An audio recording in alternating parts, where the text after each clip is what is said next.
Morning. Gising ko lang po. Sabi ni mama magpagas daw po ako bago pumasok ano. So medyo maaga po tayo papasok ko yun. So bibilisan ko na igaya ko. Tapos boxing po tayo ngayon ano. So magbaba na po ako ng damit ko. Tapos bababa na akong damit. Gagayak na ako. Tapos diretso na ako sa gasolinahan para makapasok ako ng maaga. See you guys.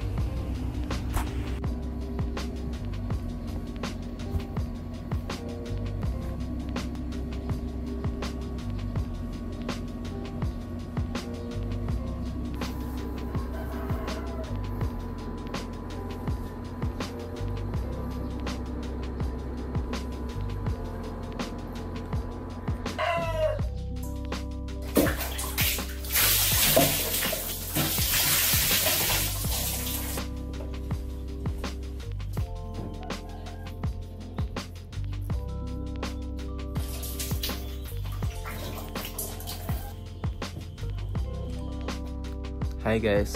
So nasabi ko na kanina no, boxing day po tayo ngayon. Yung paa ko, okay naman na. Hindi na siya masakit pag naglalakad ako. Alas 2 yun ano.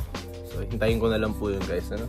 Nakatumambay na lang ako sa kotse tapos magbasa akong Bible. So baka dalhin ko lang din yung Bible ko no. Gagayak na ako kasi sabi ko nga kanina pinagmamadali ako ni mama kasi magpapagas daw ako. Yun no. Bye guys.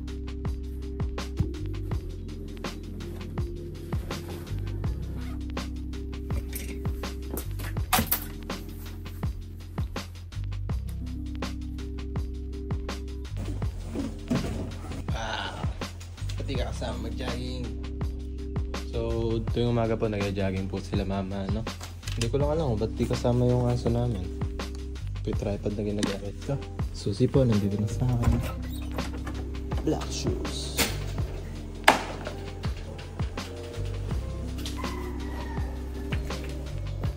Bye.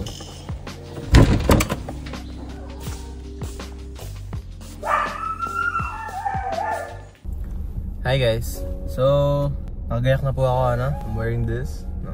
Lagi ko suot ito. Nag-edit kasi malamig. Medyo malamig ngayon. Medyo makulimlim.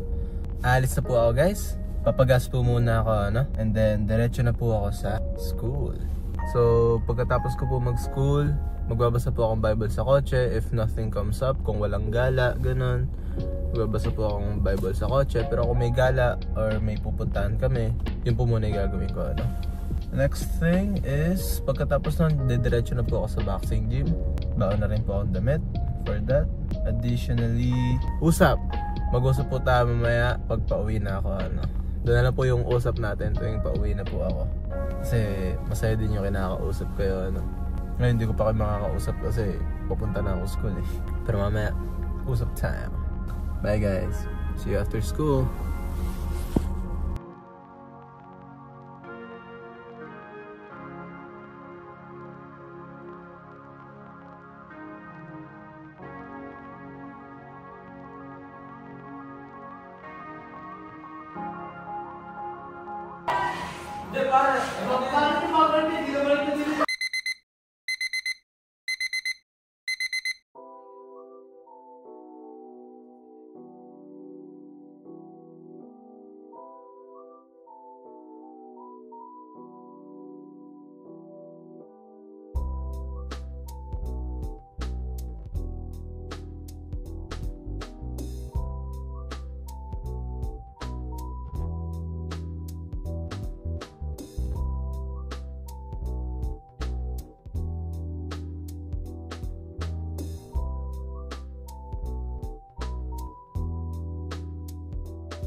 So yun tapos na po mag-boxing. Sobrang init. Bilis ko na pagod. So yung mga boss, sabi ko na lang mamaya ako pag pauwi na ako, pag nakauwi na ako. Sobrang init talaga. Namumula ako sa init, nangingitim na ako. Lakas ako aircon, nakamax yung aircon, kaya baka medyo maano sa mic, Pero mga boss, pauwi na ako. Pag pauwi, pag nakaligo na ako, tsaka ako na lang po kayo kakausapin, Kanina po nakapagbasa ako ng 3 chapter ng Bible, habang nakatambay po ako dito, naghihintay. At ngayon, uwi na po ako. Diretso bahay, pahinga saglit, ligo, tapos finish Bible, then edit. So, tatry ko pong tapusin lahat ng sobrang aga, para di ko na po problemahin yung tulog ko kasi medyo kinukulang po ako ng tulog. See you lang guys mamaya. Bye!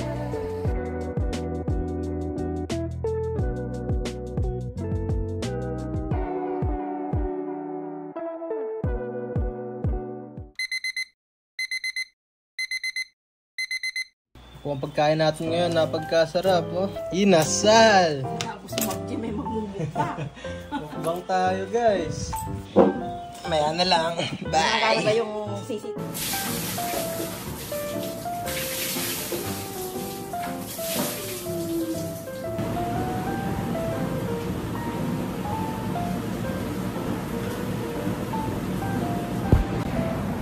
Hi guys! So, nakaligo na ako, Medyo lalakas ang boses ko kasi umuulan. Hindi nyo ako marinig, napakalakas po ng ulan, So right now, mag-e-edit na po ako, pagkatapos ko pong i-video to. And dito ko na rin tatapusin yung video, Pero bago ko tapusin, syempre, mag-uusap muna tayo, Iisip lang ako pwede natin pag-usapan. Okay, meron na naisip. Respect, Respect. So, dati po nung mga junior high pa ako, isa sa pinaka-ini-struggle kong gawin ay marespeto ng ibang tao. So, isang main reason din nun is because dati hindi ko nire-respeto masyado yung sarili ko. Hindi ako nag-e-effort na ibahin yung sarili ko. Hindi ako nag-e-effort na try man lang, to stand up para sa sarili ko. Kaya, hindi po ako nire-respeto ng ibang tao. Pero ever since na tinry kong maging sarili ko lang, tinry kong i-respeto yung sarili ko, tinry kong wag mag-focus, even though cliche pakinggan, tinry kong wag mag-focus sa sinasabi ng ibang tao, I felt better, Mas nire-respeto nila ako actually, dahil sa mga ginawa ko na yun. And, I just want to stress out na kung ano yung gusto mong gawin, gawin mo, Don't let anyone tell you what to do. Kung ayaw mong malaman nila, ginagawa mo, huwag mo sabihin, Di naman kailangan malaman ng lahat. Di naman kailangan ipaalam mo sa kanila, Basta, hayaan mo lang, mag-work ka, go ghost. Ibig sabihin po ng go ghost, mag-work ka mag-isa kahit wala kang kasama, Mag-work ka mag-isa, mag-progress ka mag-isa, mag-gym ka mag-isa, di nila kailangan malaman yun, Yun yung ginagawa ko ngayon, Di ko naman sinasabi sa kanila na vlogger ako ngayon, So, di nila kailangan malaman yun, You don't have to tell anyone.